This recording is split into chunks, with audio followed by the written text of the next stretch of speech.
Bienvenidos a White Talks, el podcast saludable de Grupo Yunen. Este mes se lo dedicamos a la diabetes y a su prevención. Contamos con la presencia del doctor Vicente San Martín, quien es endocrinólogo, médico especialista en diabetes y también en obesidad. Bienvenido, doctor. Muchas gracias, Cintia. Muy bien. Primero que todo, gracias por la invitación, por tenerme aquí para hablar sobre este tema tan importante que es la diabetes. Específicamente en este mes de noviembre, que vamos a estar celebrando el Día Mundial de la Diabetes, el día 14 de este mes. Perfecto, doctor. Muchísimas gracias de verdad por su presencia. Vamos a iniciar con lo que es, ¿qué es la diabetes en un término que todos podamos entender? Bien, bueno, en términos llanos y simples, vamos a hablar de que la diabetes no es solamente una enfermedad, sino que cuando hablamos de diabetes hablamos de un grupo de enfermedades que tienen como causa ya sea una dificultad o una deficiencia a nivel de la producción de insulina desde el páncreas, o que la insulina que el páncreas está produciendo no está actuando de una forma efectiva. ¿Okay? Entonces, como la insulina es la encargada de todos los procesos que nos ayudan a metabolizar o procesar los carbohidratos o azúcares en el organismo, al tener este problema y esta situación donde hay una afectación de estos procesos, esto se va a traducir en niveles de glucosa o niveles de azúcar, hablando en términos más simples, en la sangre. Y estos niveles altos o anormalmente altos de azúcar en la sangre, en definitiva y a largo plazo pueden llevar a muchas complicaciones en la salud, de las cuales vamos a estar hablando un poquito más adelante. Claro que sí. Es bueno conocer que existen varios tipos de diabetes. Se ha hablado de lo que es la prediabetes. ¿La prediabetes es una clasificación realmente? Bueno, la prediabetes, cuando hablamos de prediabetes estamos hablando de un estado de intolerancia a la glucosa, intolerancia al azúcar. Es como quien dice la antesala a la diabetes. ¿Okay? No necesariamente vamos a decir que cualquier persona que tenga prediabetes va a desarrollar diabetes en el futuro, pero sí, ciertamente el riesgo va a ser mucho más alto. Estamos hablando de que si tenemos a 10 personas con diabetes, muy probablemente 7 de ellas en algún momento de su vida va a desarrollar la diabetes. En términos simples, ¿qué sería la prediabetes? Sería una persona que está manejando niveles de glucosa o niveles de azúcar elevados en sangre, pero que no están llegando al límite para ser diagnosticados con el problema de diabetes. ¿Okay?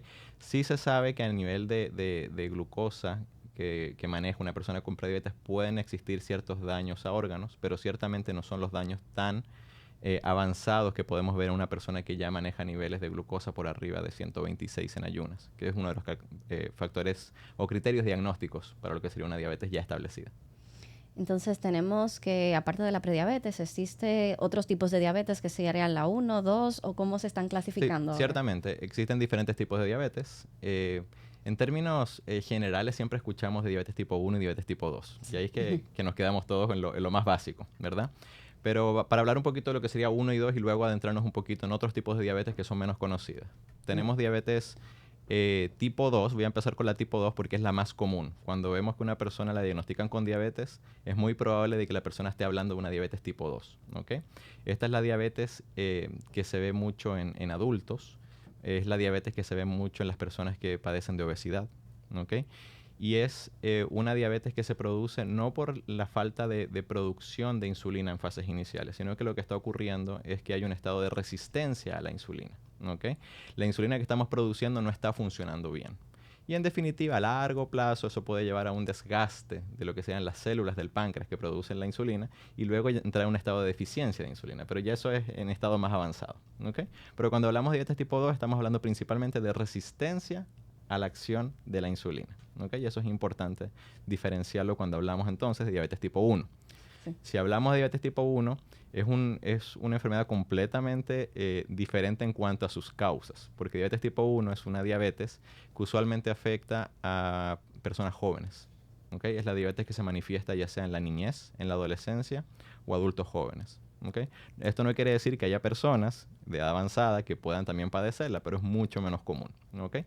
Y cuando hablamos de diabetes tipo 1 estamos hablando solamente del 10% de todas las diabetes en el mundo. ¿Okay? A diferencia de la diabetes tipo 2, que es el 90% de las diabetes en el mundo. Entonces, ¿qué ocurre en la diabetes tipo 1? La diabetes tipo 1 sí hay una falta de producción de insulina. Y esta falta de producción de insulina viene dada por un daño, un ataque que está ocurriendo contra el páncreas del paciente. ¿ok? Existen ciertos problemas autoinmunológicos. Esa persona está produciendo anticuerpos propios que van a ir a atacar el páncreas. Y ese ataque al páncreas va a llevar a que las células encargadas de producir insulina no puedan producir insulina. Y al no tener insulina, entonces, esta persona va a ser dependiente de insulina desde el inicio de la enfermedad. ¿Ok? O no desde el inicio. Hay una fase que puede ser una fase de transición, pero esa persona eventualmente va a llegar a un estado de ausencia total de insulina y va a necesitar insulina para poder vivir. De no tenerla, pueden tener situaciones catastróficas para la salud. Claro, eso ahí se diferencia de la tipo 2, que sería la resistente a la insulina. Ya hay insulina. Correctamente. En la diabetes tipo 2 estamos hablando de un estado, como decía, de resistencia, y por esa razón no todo paciente con diabetes tipo 2 va a comenzar con una terapia con insulina. ¿Okay? Muchas de estas personas, hay muchas cosas que se pueden intentar antes de hablar de insulina, porque tiene mucho que ver, como decía, tiene mucho que ver con ciertos otros factores que pueden estar afectando. Estamos hablando de lo que sería sedentarismo, estamos hablando de lo que sería obesidad, estilos de vida. Entonces uno siempre tiene que ver realmente qué está pasando con ese paciente antes de estar pensando en terapias a largo plazo, porque puede ser que ese paciente, tenga factores que podamos corregir y quizás lograr controlar la enfermedad sin medicamentos o con la menor cantidad de medicamentos posible. Ahora, para terminar la idea de los tipos de diabetes, porque si nos vamos a adentrar en terapias puede ser que nos tome más tiempo, pero hablamos de diabetes tipo 1 y tipo 2, y ya como otras diabetes un poco más desconocidas, de las cuales no escuchamos tanto, porque el diagnóstico es un poquito difícil. Tenemos las diabetes de carácter genético, se llaman diabetes monogénicas, ¿okay? Tienen las siglas en inglés MODY, ¿okay? Y estas diabetes se producen por la afectación de un gen particularmente. Son diabetes que usualmente ocurren en familias, ¿okay? Tenemos múltiples personas afectadas, pero por el hecho de la dificultad diagnóstica, porque aquí en el país, por ejemplo, no le estamos chequeando los genes a las personas que tienen diabetes, ¿okay? Por una dificultad diagnóstica son casos que probablemente están pasando desapercibidos. Y no tenemos estadísticas reales de cuántas personas, al menos aquí en el país, están afectadas por este tipo de diabetes genéticas o monogénicas, como se les conoce. Y ya también tenemos entonces lo que sería diabetes gestacional. Son estos estados de aumento de niveles de glucosa en sangre que ocurren durante el embarazo. ¿Okay? Esto ocurre porque la placenta va a estar liberando hormonas que llevan a un estado de resistencia a la insulina, y esto lleva a que los niveles de glucosa aumenten en sangre. Y usualmente esta diabetes va a desaparecer una vez que la mujer dé a luz, ¿okay? Una vez que la placenta salga de su cuerpo, porque ya no tenemos este problema con las hormonas placentarias, ¿okay? Y ya en último lugar, tenemos otras diabetes que pueden ocurrir, que es, por ejemplo, una persona que por algún accidente o alguna razón médica hayan tenido que extirparle el páncreas, claro. Y obviamente ya no tenemos un páncreas que produzca insulina. Esta persona evidentemente va a necesitar la insulina para poder vivir. Y tenemos otras diabetes que se producen por fármacos. Tenemos, por ejemplo, ahora que teníamos el COVID, personas que estaban utilizando dosis altas de esteroides, se utilizó mucho la dexametasona, sí. Muchas personas debutaron con diabetes producto de esto. Y tenemos también ya casos más nuevos, por ser terapias más nuevas, de algunos medicamentos que se utilizan contra el cáncer, que también pueden provocar ciertos problemas a nivel de la producción de insulina, ¿okay? Porque afectan directamente el páncreas y desencadenan algunas respuestas inmunológicas en el cuerpo que van a llevar a que el páncreas no pueda producir una buena cantidad de insulina. Usted había informado de que existen factores modificables. Entonces, dentro de los factores de riesgos, ¿cuáles serían los modificables y los no modificables? Sí, ciertamente hay factores modificables. Entonces, cuando hablamos de factores modificables, estamos hablando de lo que sería el sedentarismo. O sea, una persona que no esté haciendo actividad física o que la actividad física sea muy reducida. Otro factor modificable es el peso, ¿okay? Se sabe que hay una relación directa entre peso y lo que sería resistencia a insulina. Y aquí estamos hablando de diabetes tipo 2, ¿okay? Para no confundir los otros tipos de diabetes. El peso sería otro factor modificable, ¿verdad? Lo que sería alimentación. una alimentación alta en alimentos procesados, alta en alimentos o en carbohidratos simples, también va a tener un impacto sobre los niveles de glucosa en sangre. Entonces, esos factores nosotros los podemos modificar. ¿Okay? Y es cuando hablo de cambios en el estilo de vida cuando hacemos el diagnóstico de una persona que tiene diabetes tipo 2. Porque puede ser que al momento de esa persona comenzar a ejercitarse, comenzar a cambiar sus hábitos de alimentación, ¿okay?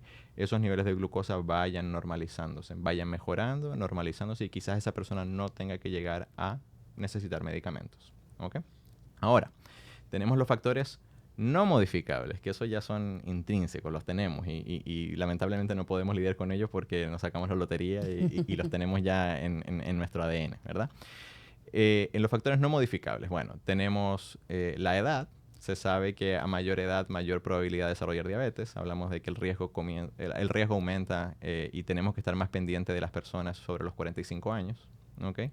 Otro factor no modificable, y aquí todos nos vamos a estar incluidos porque cuando hablamos de razas, ¿okay? Hablamos de que las personas latinoamericanas, ¿okay? Tienen un mayor riesgo de padecer de diabetes. ¿Okay? O sea, nosotros somos latinos y por ende tenemos mayor riesgo de padecer diabetes tipo 2. Otros factores no modificables es la herencia. Si tenemos un familiar de primer grado, un hermano, un padre, una madre que padece diabetes tipo 2, pues nuestro riesgo va a ser mucho más alto también. Y eso lamentablemente no lo podemos modificar. Pero si conocemos nuestros factores de riesgo no modificables, pues podemos poner atención a los factores de riesgo modificables y tratar entonces de que eventualmente desarrollemos una diabetes tipo 2. Ya tenemos identificados cuáles son los factores de riesgos. Tenemos una persona marcando ya un índice de glicemia alterado. ¿Cuáles síntomas puede presentar? Bueno, en las primeras fases esto puede ser completamente asintomático. ¿Okay? Es un enemigo silente. Porque podemos estar manejando niveles de glucosa por encima de lo normal y no tener ninguna manifestación. Ahora, una persona que ya comienza a presentar niveles mucho más elevados, donde ya vamos a tener afectación a órganos o algunos lugares en el cuerpo, puede comenzar a presentar, por ejemplo, visión borrosa, ¿okay? Puede presentar mucha sed, algo que en medicina se conoce como polidipsia, mucha sed, le da mucho deseo de tomar agua, se sienten deshidratados. Les da mucha hambre, ¿okay? Polifagia, les da mucha hambre, comen más. Orinan mucho, ¿okay?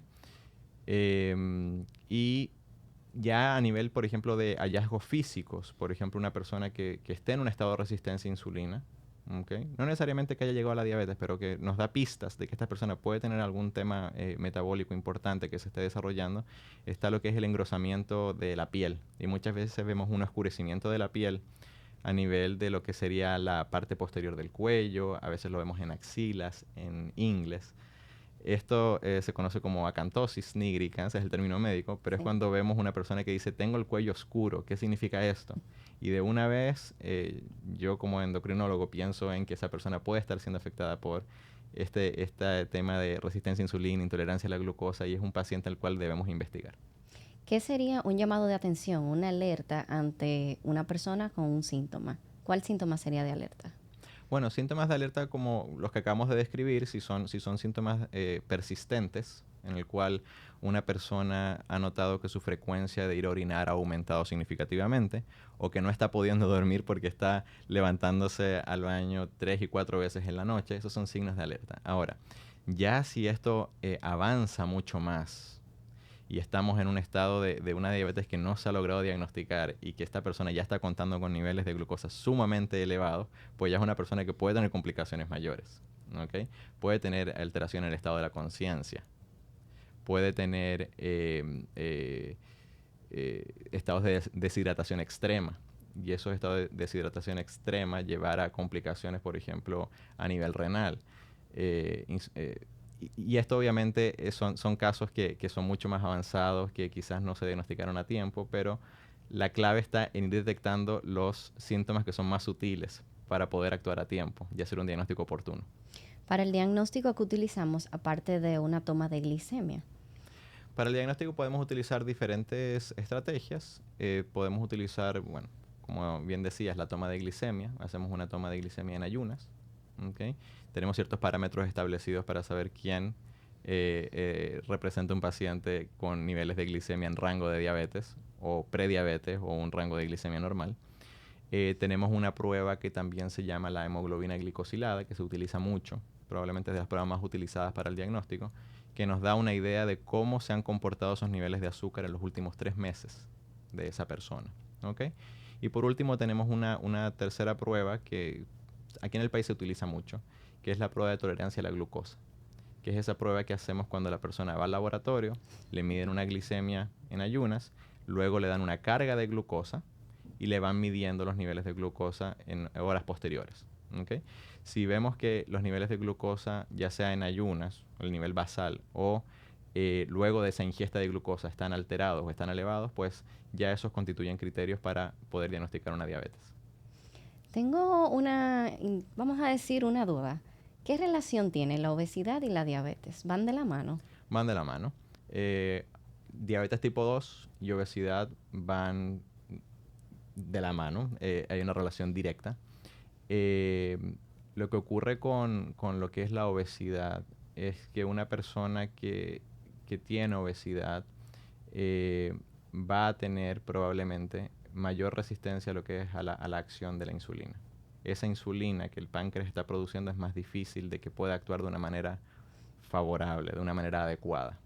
¿Okay? Entonces, a mayor peso, puede ser que esa persona desarrolle mayor resistencia a la insulina y que en definitiva esos niveles de insulina comiencen a aumentar, porque al ser resistente a la insulina nuestro cuerpo tiene que compensar de alguna forma para poder mantener los niveles de glucosa estables o normales.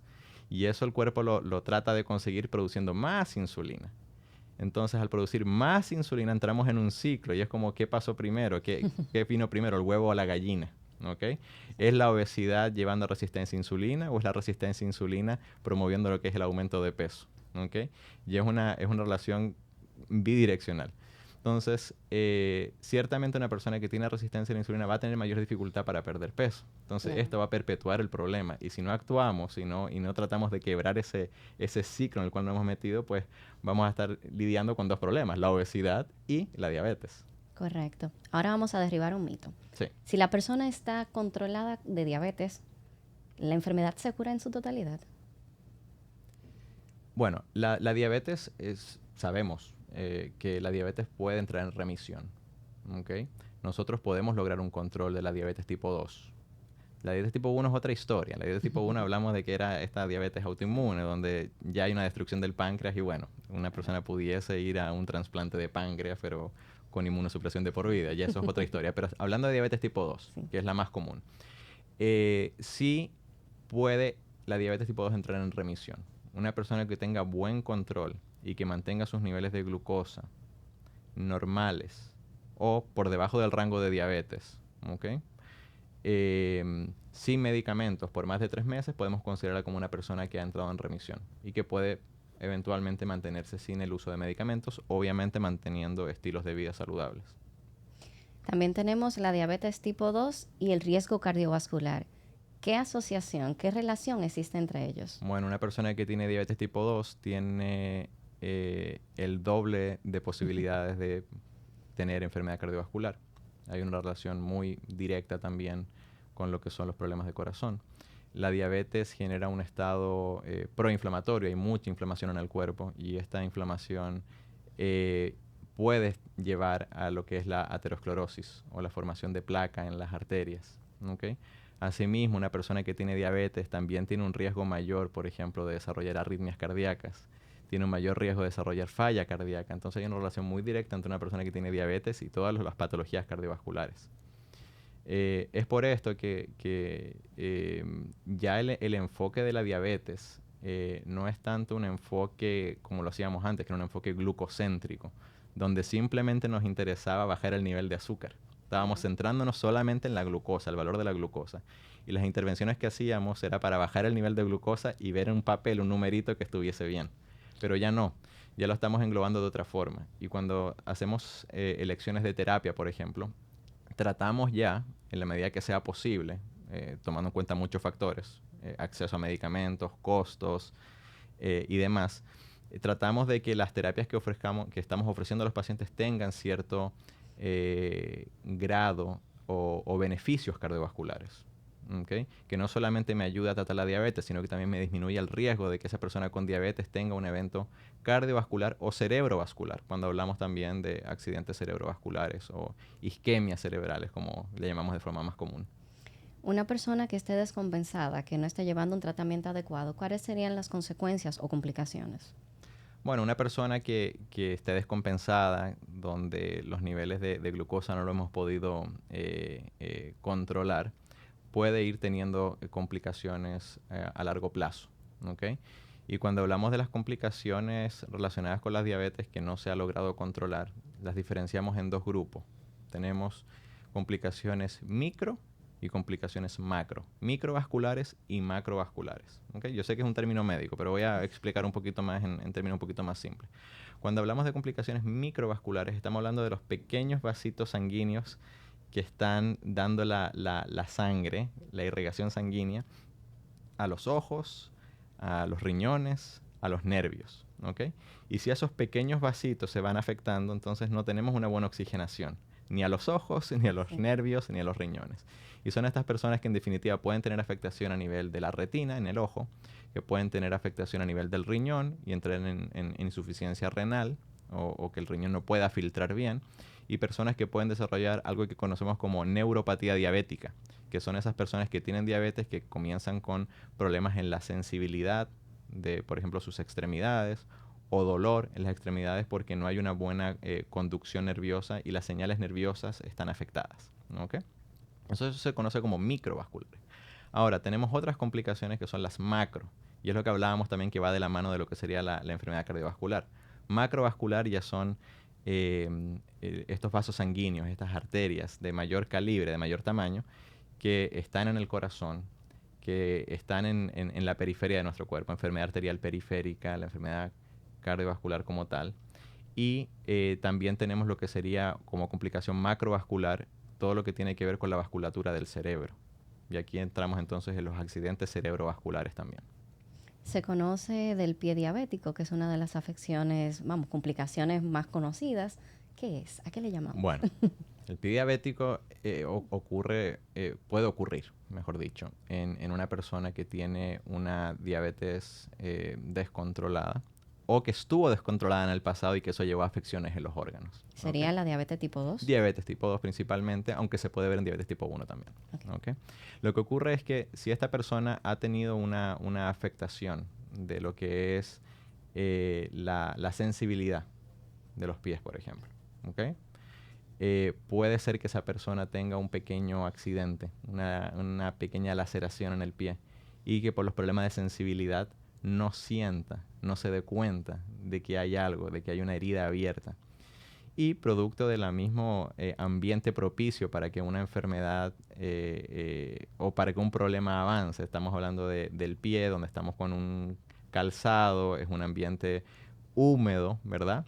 Donde probablemente esta persona también está manejando niveles de glucosa un poco elevados, donde así como a los seres humanos nos gustan las cosas dulces, muchas veces también a una bacteria le puede gustar algo dulce, y se genera entonces este ambiente propicio, húmedo, con alimento para esa bacteria. La persona no está sintiendo qué es lo que está ocurriendo en ese momento, y cuando nos venimos a dar cuenta de que hay una herida en el pie, puede ser muy tarde, porque la persona simplemente no lo sintió. Y lo que ocurre es que esto puede progresar, y no solamente va a afectar al pie a nivel de lo que es la piel, sino que va afectando los tejidos más internos, y en casos más extremos puede llegar al hueso. Y cuando ya llega al hueso es mucho más difícil de tratar. Y por eso vemos que lamentablemente personas que desarrollan lo que es heridas en los pies muchas veces terminan con, lamentablemente, amputaciones de sus miembros. Así es. Claro, ese es el peor escenario. Siempre tratamos de abordar el problema mucho antes, evitar llegar hasta allá. Vamos a derribar otro mito. Sí. ¿La diabetes se puede prevenir? Ciertamente se puede prevenir. Y aquí volvemos a lo que eran los factores modificables y no modificables. Claro. Que una persona tenga mayor riesgo, ya sea por herencia, ¿verdad? No quiere decir que sí o sí va a desarrollar diabetes. Ahora, con esa persona tenemos que trabajar más de cerca, porque sabemos que el riesgo es mayor, pero ciertamente se puede prevenir. Y como estrategia preventiva es muy importante lo que es la actividad física. ¿Okay? Se sabe que una persona físicamente activa va a disminuir considerablemente el riesgo de desarrollar una diabetes. Y cuando hablamos de actividad física, para ser un poquito más específico, estamos hablando de que la persona realice por lo menos unos 150 minutos de actividad física a la semana. A la semana. A la semana, a la semana. Si lo dividimos, podemos decir 30 minutos de lunes a viernes. Buenísimo. ¿Okay? Si lo vemos de esa forma. Y eso realmente es una estrategia preventiva que podemos implementar. Ahora dirán, bueno, ¿qué tipo de ejercicio? Lo ideal es que sea una combinación, tanto ejercicio aeróbico como ejercicio de resistencia. Y, bueno, otras formas de prevenir, una buena alimentación. Evitar esas cargas de carbohidratos, sobre todo esos carbohidratos simples, que son esas cargas de azúcar que muchas veces ni siquiera nos damos cuenta que estamos consumiendo. Así es. Es muy fácil tomarse 1, 2 y 3 vasos de jugo, ¿ok? Sí. Si no estamos conscientes de lo que estamos haciendo, realmente nos estamos dando una sobrecarga de azúcar. ¿Okay? Entonces, todo ese tema de los alimentos procesados, las cargas de azúcar que estamos recibiendo, o los carbohidratos de fácil absorción, pueden llevar a que, en definitiva, entremos en situaciones de salud problemáticas. Y bueno, el tema del peso. Una persona que mantiene un peso saludable tiene menor riesgo de padecer diabetes, diabetes tipo 2, que una persona que tiene un mayor peso, una persona que ya está entrando en sobrepeso o una categoría ya de obesidad. Ya para cerrar, ¿alguna de sus recomendaciones para la prevención, para la diabetes, que nos puedan escuchar todos? Bueno, la clave en la prevención, como hemos dicho ya varias veces, está en lo que es mantener, en la medida que sea posible, un estilo de vida lo más saludable posible. No olvidarnos de la actividad física, no olvidarnos de lo que es una buena alimentación, una alimentación balanceada. Ojalá que sea limitada en productos procesados, que sea muy alta en carbohidratos de rápida absorción. ¿Okay? Cada uno debe valorar cuáles son los posibles factores de riesgo que tiene. Obviamente, como decía al inicio, nosotros somos latinos. Ya por el hecho de ser latinos, en teoría tenemos un riesgo mayor que tal vez otras personas en el mundo. Una persona que tenga familiares afectados con diabetes pues tiene que estar mucho más pendiente y acudir a su médico, tener chequeos de salud periódicos, sobre todo si tienen factores de riesgo conocidos. ¿Okay? Algo también que no hemos mencionado, pero que voy a aprovechar ahora que estamos cerrando para terminar. También una persona que haya tenido, por ejemplo, diabetes gestacional, o en el caso de una mujer que tenga un diagnóstico de síndrome de ovario poliquístico, también constituyen factores de riesgo para eventualmente desarrollar una diabetes. Entonces, esas son las personas que nosotros no queremos que se nos pierdan. Esas son personas que queremos tener un seguimiento o choqueos periódicos. No necesariamente vamos a ser sumamente agresivos con lo que vamos a hacer, pero por lo menos asegurarnos de que sus parámetros metabólicos estén acorde a lo que consideramos un estado de salud saludable. Muchísimas gracias, doctor. Para nosotros es todo un placer tenerlo acá. Hasta luego. Muchísimas gracias a ustedes.